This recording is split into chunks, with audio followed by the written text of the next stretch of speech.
Ho, ho, ho!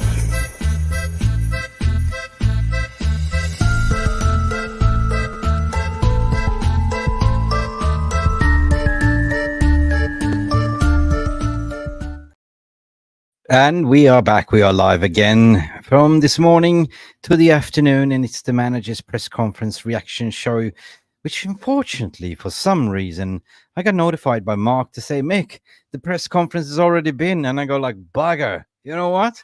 I looked at it, and it's the rerun where we're covering. It's been live already. Anyway, we're going to do this anyway, guys. So how you doing, Mark? I'm good. I'm just excited because, I think it was an interesting press conference. I watched a few clips of it because I wanted to, watch it again with you and hear what everyone thinks about it, because I think the manager did well. I think the questions were decent. I think some of the questions were, again, the journalists trying to get their agenda out there and get the manager, force the manager into saying things that, Of course. I was too busy. I was mucking around with my backdrop. Like, can you see it? Like, it says that's number decent. 13, Ruby. Huh? Number 13, nice number. Nice number. Yeah, that's me. Like, number 13. Like, I was a winger, left winger, to be honest, right? With a nice. Lethal right foot. Yeah, low center gravity. Hey, if you ever see my member logo, my number is 12. So I used to wear 12 when I played football. So you're before me then. 12 and 13. That's brilliant. How's everyone doing today? It's Friday, TGIF. We are 3 days away from Christmas, depending on how you're celebrating. By the way, we are doing a Christmas special. It's been posted now live on the channel. We go live 8 o'clock today. It's going to be a Christmas call-in show. It's something to give to you as a community, as we just reached 20K subscribers. It's going to be madness. It's going to be quizzes. No, you're United. Vintage United, Common United. Is going to be a lot of quizzes, and you have an opportunity to call in as well to, let us know how you're feeling, what you do for Christmas, and how you celebrate Christmas, or if you celebrate Christmas at all. Mark, should we just dive right into it? Like, let's see who's in the, sorry about that. Like, we did a blunder here. We did a blunder. Yeah, you could dive right into it. I apologize, Jolly. They are going after boy Rasmus. Can't have that. No, basically they are digging in. Big up RJ. We're gonna find out, Jolly Malmin. So let's, guys, listen. Instead of me going over the comments and the haters, yeah, definitely the press has always been hating us. So I got to add this to the stage, and let's have a look at it. Welcome to our press conference ahead of our Premier League game against West Ham United. He looks smiling. Tomorrow, first section is embargoed until 12:30 p.m. Simon Peach. Hi, Eric. Happy Christmas in advance. Anybody available? As well? Anyone available for West Ham that was unavailable for Liverpool? Now we have some doubts, but we have some illnesses during the week, so we have to see. Who's available for tomorrow. Hopefully they are recovered, but yeah, we have to see. You said so. It's a good question. He's asking who is available for tomorrow. It's going to be the same lineup. He says we just have to wait and see for tomorrow, right, Mark? In Copenhagen, you didn't expect to see Casemiro or Lisandro Martinez back before Christmas when we're in Denmark. Just wondering what the update with those two are at the moment. Good question. Yeah, so they are not available before Christmas, so that will be mid-January. We expect them back. I love that one. They're not back before Christmas. Yeah, that's obviously. He's getting really good at the press conferences. With the other defenders, because obviously you had Willy Camboire on the bench at Liverpool because of I guess defensive shortages. Harry Maguire and Victor Linderlof. Any update on them, and Mason Mount?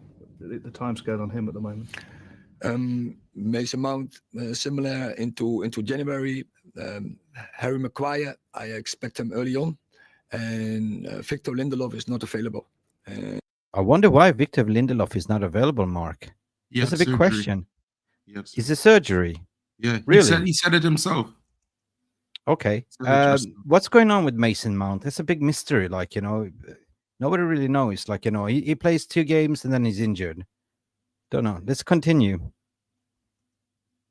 And he has done a surgery, so he will be out for. It's a surgery for a couple of weeks. What happened there? What happened?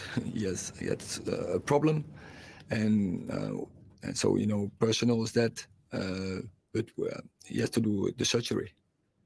I mean, you haven't scored for 3 games, and you're one of the lowest scorers in the Premier League. I know in the past you've defended Rasmus Hojlund, and it's not just about one player. But why are you struggling to score goals so much?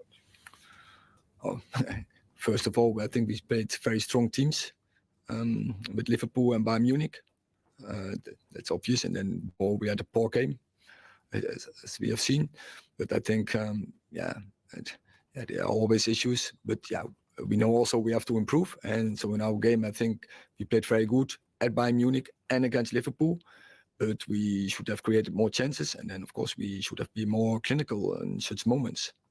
But Mark, do you reckon, in a certain sense that, he's been trying to play more compact, tightening up the defense, and that's kind of the reason why Rasmus Hojlund has not been given any chances?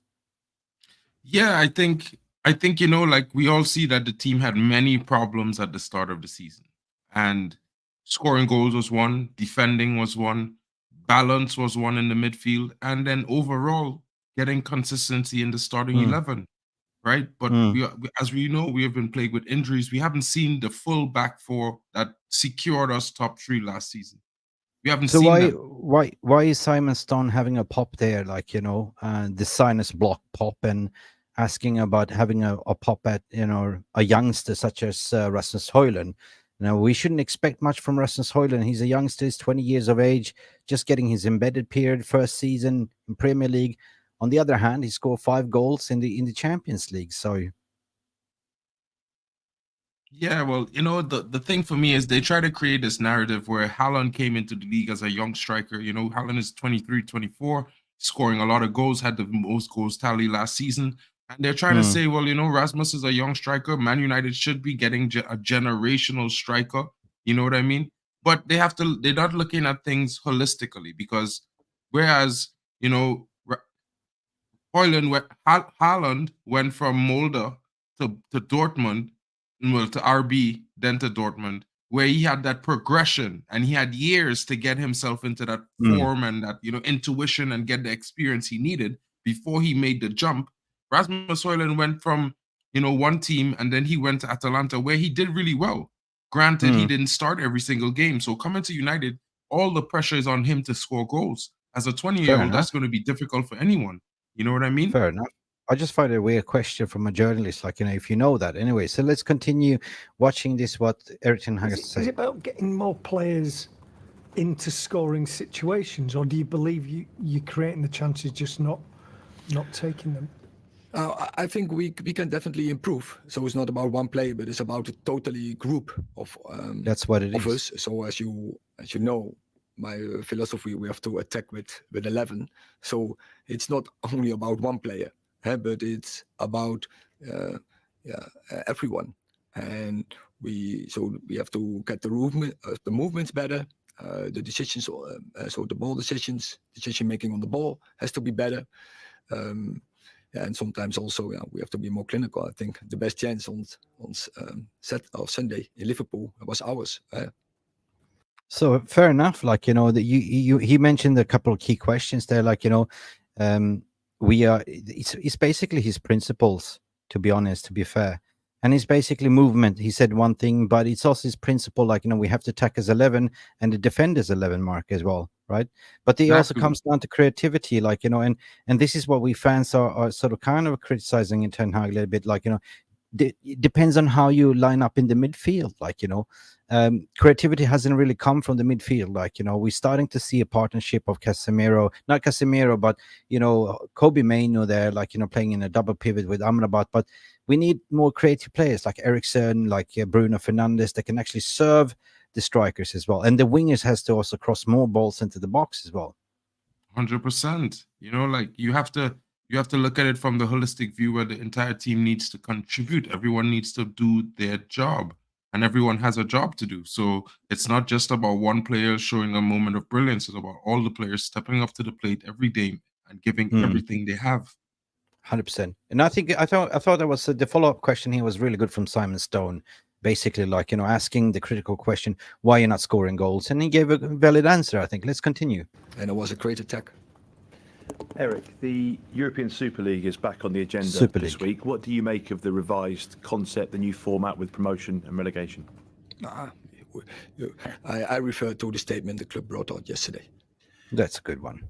The club's position's clear, obviously. The court of rule, though, essentially it's changed the footballing landscape in some way, shape or form. Do you think that change is inevitable within European football at some point in the future?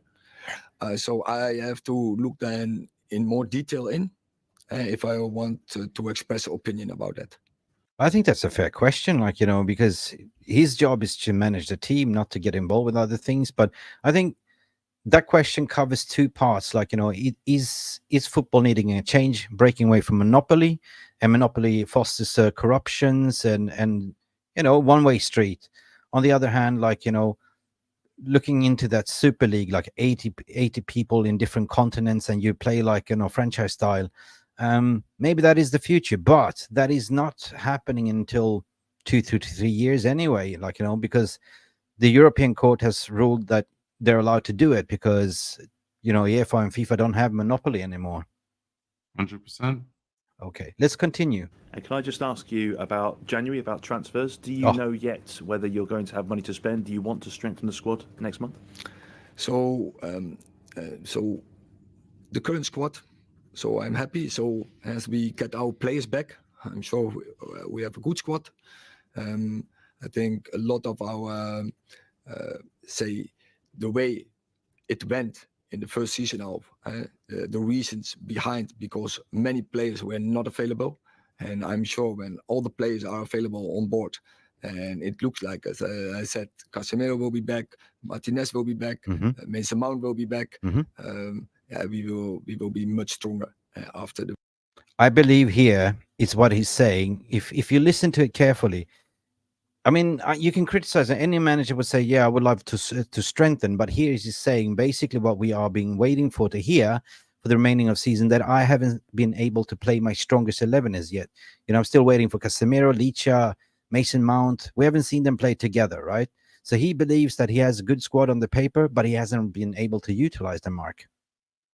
Exactly. And I agree with him, Like I was saying just now, we haven't seen that back line that created that solidity at home for us last season, where they kept the most clean sheets. I think is something we need to consider because, like we can criticize him for not getting the best of the players that are available, but then we also would criticize him that our style looks slightly different every game. But if we look at the different personnel taking different positions because of injury or because of rotation or because of whatever reason the player's out due to a red card or missing the game, you have to take into consideration that stylistically it slightly will change because each player offers a different atmosphere on the field, and they complement each other. And then when that complement, I totally 100% agree with you there. Like, we haven't seen the partnership like that. We had the triangle of last season. We're talking about Licha. We're talking about the triangle between Licha, Varane, and Casemiro, right? That was the triangle, right?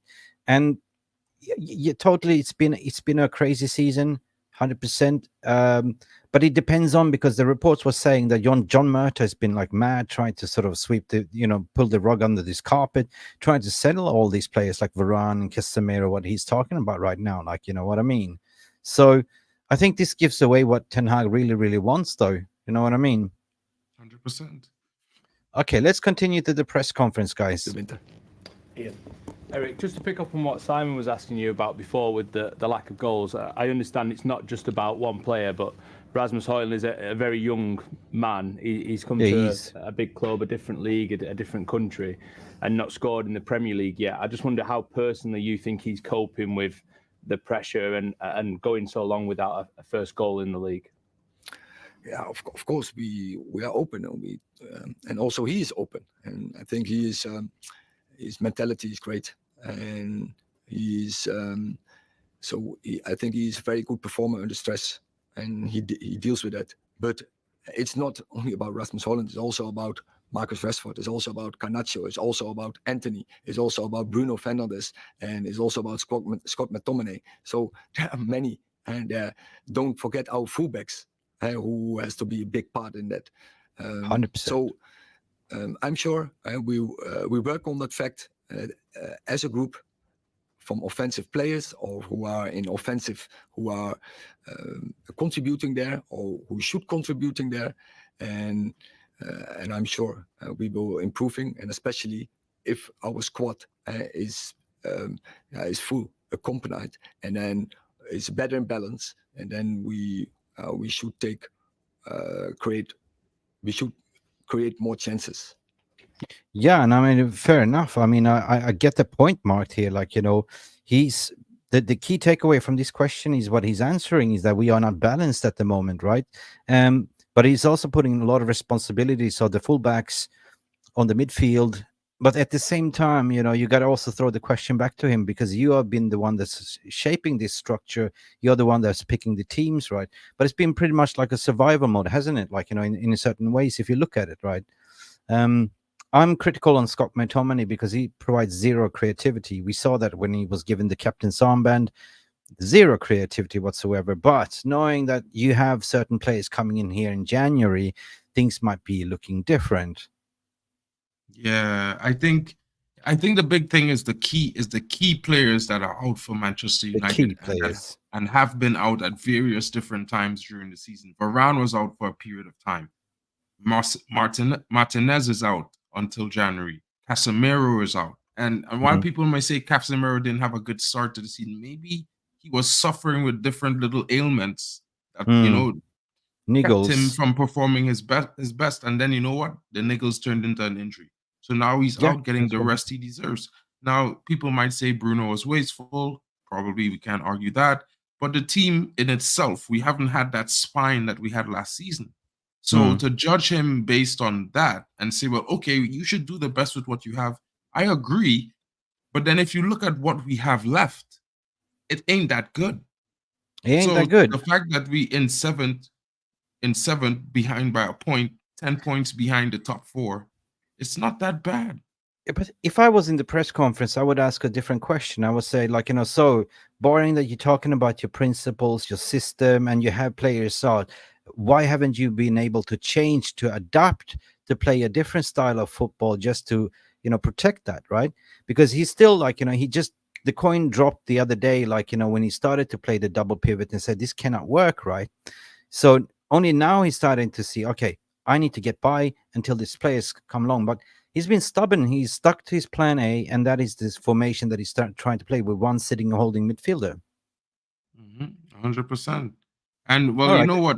I don't really blame him, to be honest, sticking with your plan, because at the end of the day, he's already being judged by the fact that he didn't initiate that last season. So I think he's going to stick with it to the end, stick to your principles, and the team has to follow suit. You're the leader. They have to follow. Yeah. He's the general. Right. We have 3 more minutes left of this embargoed press conference. Let's continue. Let's hear more questions, what they have to say here. You've had a free week this week, which is rare for Manchester United, especially this season. What difference does that make to you and the team heading for this challenge against West Ham?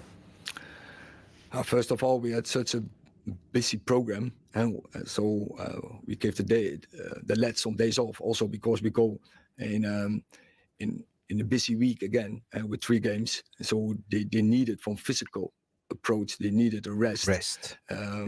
Get away from football, also mentally. And so I now expect them. They are fresh, and we can go in that week, in a massive week. That is a great opportunity for us, and with the good result in Liverpool in our back, and that will give the team confidence, and we can 100%. Compete with the best teams in this league. And now we have to get forward, and so we have to make next steps. And we have to demand more from each other to make that step forward. I like that in a way, because we did a video after the Liverpool game, Mark, and I said basically the way forward now is we identify that you are playing more compact football. You can actually, I wouldn't say park the bus, but what he's saying, like, we attack as 11, we defend as 11, and now we have to figure out a way how to sort of score, like, and take the next springboard from what we have built on. And he's proud about the Liverpool performance, which majority of the Liverpool fan base are not. Jurgen Klopp is still crying about it. He got outclassed by Ten Hag, believe it or not, but Ten Hag figured out his tactics and had the upper hand. And the majority of the Manchester United fan base also feel that this was a draw was a victory as for us. Big up, Angie. Don't forget to smash the like button, subscribe. Amazing channel. Thank you, Angie, as well. So, yeah, I mean, what's your takeaway point from Erik Ten Hag's answer here on this question? I mean, it's not much far different from what I've been saying as well. I think, and a lot of people and fans, especially Tenno and other guys, were saying, you know, these guys need to get a rest. You know what I mean? Like, if we get out of the cups, rest, yeah. Yeah, it's not all that bad because maybe the team can get rest. They could re-energize, get more coaching in. They could get the system down packed, and then they could go at the league. And at the end of the day, yeah, it's disappointing we got knocked out of the Champions League. But you know what? If we end up in top 4 this season, a lot of fans are going to be even more excited for next season. Yeah, but why people say the top 4 is already gone? It's not really gone. Like, you know, we haven't even got through Christmas. And the thing is, when you talk about rest, it's so important. We've spoken so much about the rest because people have a short memory span. If you go back to last season when we had a World Cup in the middle of the winter, unprecedented, and during to that we have to play, like, you know, 3 games a week, and that fatigue is what you see: muscle tears, muscle injuries, and also that we didn't have a proper medical staff as well. That's going to be total reboot. So yeah, listen, we said it before. Rest isn't so important, and I said that as well when we got knocked out from the Europa League. This is a good thing for Manchester United as a squad. You know, that means that we can play 1 game a week. Maybe there's a FA Cup as well, but it gives you a lot of chance to recoup and cover and train and drill and work on your patterns of play, like, you know, find each other, because he hasn't been able to do that, Mark. True, 100%. And I think I think right now, I expect the team to come out and be a different United again, like maybe a level up from what we have seen all season. You know what I mean? Yeah. And I'm saying this because rest is having 4 or 5 days rest. It revitalizes you in a way. It gives you a fresh look on things. You know what I mean? It might even change perspective of players who are having a frustrated season so far. No, but you know, when I was in my on season, like, you know, I used to do body sculpture and bodybuilding and stuff like that. You know, you used to train 5 days a week, and then you realize you cannot do that for a longer period of time because you're going to break down. You're going to have a muscle tear, or you're going to have an ACL joint pop or something like that. So, you know, what I figure out is better to train full body, like, you know, train 3 times a week and have rest days in between, 2 days rest, like, to recover. You know, because if you have rest and you're fully recovered, you have more energy and more strength. But if you play week in, week out, train every day, I mean, of course, you're going to come to fatigue, Mark, as well. Let's continue to listen to what Ten Hag has to further say. And there's a couple more minutes, and we will wrap this up as well. Okay, we'll take a final question in this section from a special guest. Nigel Flanagan is a United fan who runs Operation Christmas Present, which has donated 26,000 gifts to children in hospital on Christmas days. Big up. For many years. So we want to say, well done, thank you, and tell us your question for Eric Ten Hag. Happy Christmas. Happy Christmas. Period coming up soon with lots of games. Are you going to be able to have some time off with your family? You got any plans? Oh yeah, we have my plans, but it has to be around the games, because the games that will be my main point, my key point to focus on. As I just said, we have 3 big games to play in this week. Really looking forward. It's always a massive period for any club in the Premier League, but definitely now for us. So yeah, we will focus on that, and but there will sometimes in the spare time there is some time to join in my family and to have some time together and to celebrate Christmas. Big up, Eric. Listen, that answer tells you that this guy is so dedicated to his work. He ain't going to take time off. And what he said, that at the end, there will be maybe some few hours I can join in. But this guy lives and breathes football, by my understanding. And I heard stories around players saying this guy is absolutely mad. He can call you up in the middle of the night, say, look, I have an idea, I have a plan. Like, this is total football, right? So this guy is totally committed, right? So why would you sack him, right? Why would you sack Exactly. him? He's sacrificing his always, Christmas I and would family believe in time. him.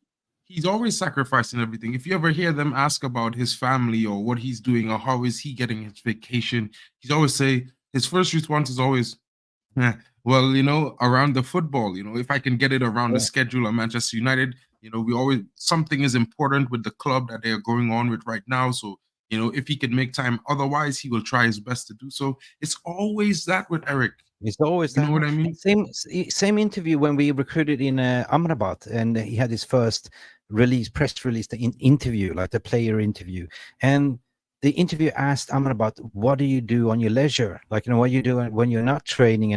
And he goes like, "Honest to God, one man told me once, and it was Eric Ten Hag, that football is a way of life.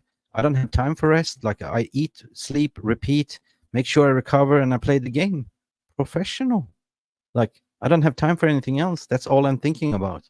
Until you get your rest days off, like, in the summer holidays, only then you can relax. But it's not like, you've seen this J-Links, Lingard, and all these bling bling going to New York, Pogba, like, that's not serious footballers. Like, that's not serious, like Sanchez, etc. Like, they're not, they are just like, hype brand, have their own social media brand. They like to have a party, like to go out. But there's certain professionals that, I'm going to be a total professional here, right? That's what I like. You're totally committed to your job, but there should be work-life balance, mate. There should be. I'm not saying he doesn't have any, but I'm just saying I like his energy towards the club, United, and how he approaches football.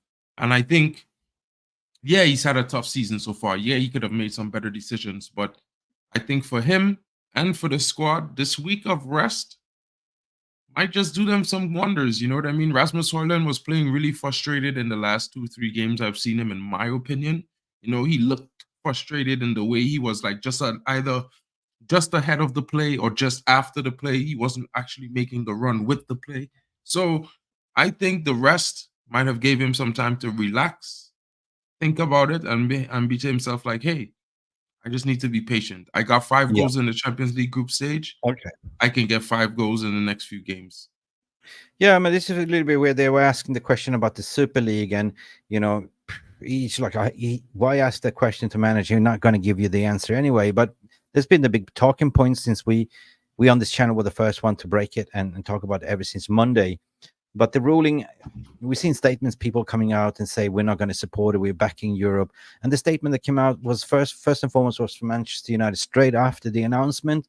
It's like they already prepared the statement, which led to believe that Glazers are not behind it anymore. Like, Glazers are already sold the club for some reason, or because Glazers would be all over this. Glazers were the one that was pushing for the Super League. So we will see. Angie says Angie believes that Qatar might surprise everyone in the last minute layover. And this is what I've been saying as well. I'm not saying, I'm just believing, because, hey, it ain't over to the fat ladies thing, to be honest. Like, so big up everyone, Compost, Angie. This has been a short Ten Hag post-match review or post-interview review. Ian McDonald is here saying, what are you saying? I fancy goals. This Rasmus lad has to do it sometime. There's nothing better than putting Moyes to the sword. You reckon he will score? Yeah, it's about time. I have this strange feeling. Like, I was seeing him scoring against Liverpool, to be honest. I think that chance came to him, and I think he just wasn't, like, I've seen him be more composed. That's what I'm saying. He's been frustrated. But with this week of rest, I think you're going to see the Rasmus Hojlund we saw in the opener against Bayern Munich. Yeah. The same guy that ran from the half line and dribbled and flipped the keeper. Definitely. And it comes down what Rashmano is saying here, getting rest to a top player is very rare commodities nowadays. And for them to get a rest, 100% is going to improve them. So I do expect us to go out, like, I thought we were playing at home at Old Trafford, but we are playing away, actually. So we are not playing. It might be a 1-0, 2-0. And we did a match reaction show yesterday, or we spun the wheel, and it became 1-0 to Manchester United, though. On the other hand, West Ham got a spanking by Liverpool. Was it 4-1 at the end of the day? 4-1, yeah, I believe it was. 5. It was, yeah. 5, yeah, even 5. I think it We're was talking 5-1. about 7 up, they got 5-1, yeah. You know what it is. Yeah, So we're not going to do the lineup. We're not going to do the score prediction. But barring what you heard today, who do you think, on the top of your mind, who do you think he's going to select for tomorrow? Just quickly, before we wrap up the show.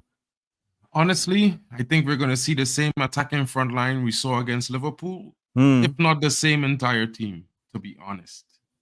I think that's going to be the lineup minus McTominay. I think Dalot might come off the bench in the second half. He got a red carded. Yeah. Oh yeah. That's. So he's off. I keep forgetting. So you might see a Luke Shaw tucking in as a left centre back, and you might see Reguilion. I think you might quicker see Reguilion on left back and might see Wan-Bissaka, because if he doesn't have Wan-Bissaka, I think he would play Reguilion to provide that attacking threat down the left. You know what I mean? So you think he's gonna start Varane with Johnny Evans and then Luke Shaw as the left back and Wan-Bissaka as a right. So what changes in the midfield though? Will you still believe you will see Kobbie Manioo together with Amrabat, bench Scotty, and put Bruno on top? Yeah, well, that would be ideal for me. That would be ideal. That's what we fans are crying out for. That's what we want to see. So I'm hoping for that. I'm hoping to see Bruno at 10, Kobbie same position, Amrabat same starting position. Give him some game time. Let him get into the team. Bro, you're not going to come in here and jinx it. I love you, bro, but you say 5-1 trashing was meant for us, but West Ham got it instead, and now they're going to do it to us. No, don't spoil my Christmas, dude. Listen. If we get a spanking with 5-1 tomorrow, this destroys my Christmas. You know something, Mick? I think a lot of people are hyping the fact that Kudus has been in form recently. You know what I mean? But where was Kudus against Liverpool? I'm just saying he's a very good player. He's talented, no doubt about it. And a lot of fans I heard saying that Eric Ten Hag made the wrong choice getting Antony and leaving Mohamed Kudus at Ajax, but there again, like I'm saying, last couple of games, you've been seeing a very consistent performance from Antony. The only thing we are going to cry out for him right now, I think, is we need him to give more in attack. And I think we're going to see it, because I think even in the game against Liverpool, Antony had some moments where if he had got that shot off once or twice that were blocked, it might have been a threat on the keeper. So I'm looking forward to seeing what he offers. Yeah. Like you're seeing, he says, relax, Crowy. Crowy was bantering here, like to say we're going to get pumped 5-1. But I'm just saying that, yesterday I had a sneaky feeling that we will score a lot of goals. We will stay compact defensively, really good. I think we will keep a clean sheet, right? I said 3-0 United. I usually go 3-1 United, but I might see a 2-0 United. Not too bad. Like I was thinking United probably is going to score 3 goals tomorrow, give or take. Like I actually predicted 4-1 on Papi's channel. Merry Christmas to you, Darko. Hope you have a good one. See you at 8 o'clock, mate, if you're there. Hopefully. Yeah. And yeah, like I actually thought that, the team might score a lot of goals this weekend. I just feel like the rest, even before Ten Hag said it, I just thought to myself, maybe the team got some rest. A lot of these players needed that, that maybe 2-3 days to just breathe. You know what I mean? Yeah. And now that they got that, they're going to do wonders, I think. I think they're going to come and show a refreshed performance with energy. And that's what we need. Rush Manioo as well saying Bruno Fernandes created a league high 126 chances in 2023. I think that's brilliant. Big up for you as well. Danny B is in the house saying kudos as a high ceiling, solid prospect with a wish we signed him instead of Antony. What it is, what it is. It is what it is, right? Antony needs to come good. I think Antony is kind of coming good. I think we will see a different Antony after New Year. He's still getting it, right? I like Antony defensively. He started to understand that he needs to take on his men. He needs to be more two-footed than just one leg. What do you call it? One left leg. You know what I mean? I think that's a bit too short-sighted to say that he's that lame or whatever. I think he has a decent left foot. I think he hasn't used his right leg much, but I have watched him at Ajax before, and I've seen him putting crosses off his right foot. And if anyone looks at his Ajax career over the last 2 seasons where he spent there, he put a lot of crosses in from his right. So maybe he's just a bit, it's just a bit with him transitioning into the team. Think about the fact that he just came from a foreign land into England, he played his first season. Arguably, it wasn't all that great. But the stick he was getting from fans, he's a 1-foot wonder, the fidget spinner, all these things, like he's not a European. So, you know what I mean? It transitions differently for him. And he's a player that, to me, I think he gives 100% when he's on the field. He always has that fighting mentality. You know what I mean? So I think if you take into consideration the first few months of the season, even over the summer and preseason was very terrifying for him mentally, a mental struggle based on the accusation that he received. And now that he's starting to get over that hurdle, I think we're going to see a better Antony, I think so too. I mean, the thing is, like, depends on who plays as his partnership, right? You see, I'm just going to put this to the screen, man. I'm just going to quickly. What I want to talk to you about is basically, I love this partnership. If Wan-Bissaka plays behind Antony, right, they would do a lot of overlapping. But what I like if Wan-Bissaka and him overlaps, because what Wan-Bissaka does well is go to the byline and he puts in he's the only one that puts in the cutback passes, right? And he can always be here to support being trickery. But the cutbacks, we don't see it from the wingers here at all, right? Wan-Bissaka is the only one that does it. But those two, I mean, when Wan-Bissaka plays, that means that what happened to... are you there, Mark? You disappeared. Anyway, can you guys see me? Press 1, or is it me just lagging? Or is it just Mark that's disappeared? Anyway, I think it's Mark that disappeared. Mark, you're there. About that, I think. I was just saying that Wan-Bissaka is protecting, like, when he's playing, that means that Antony can focus more on the attacking part, right? And they can underlap and overlap. And what Wan-Bissaka does really well this season, he's the only one that provides the cutback passes, right? And that's the thing, and that's what we're missing. But however, when he doesn't play, that means that Antony has a more of defensive duty going back, up and down, right? But what Antony's so good, what I like him, he's a proper line hugger, right? He's really slick on the line, right? Really on the margin, mate. Yeah, I think so. I think that's a good starting lineup. You know what I mean? I think people don't give our backline credit for the improvement some of those players has made. Aaron Wan-Bissaka, for me, has improved massively going forward. His entire body language to the ball right now is, to me, a lot more of a footballer than before. Like, I've seen, if anyone had asked me in 21, 22, who would be the players that were getting out of the club for me, he was on that list. Rashford is still on that list for me. But you know what I mean? It's still, it's sometimes you just have to let players live. So I'm just going like this.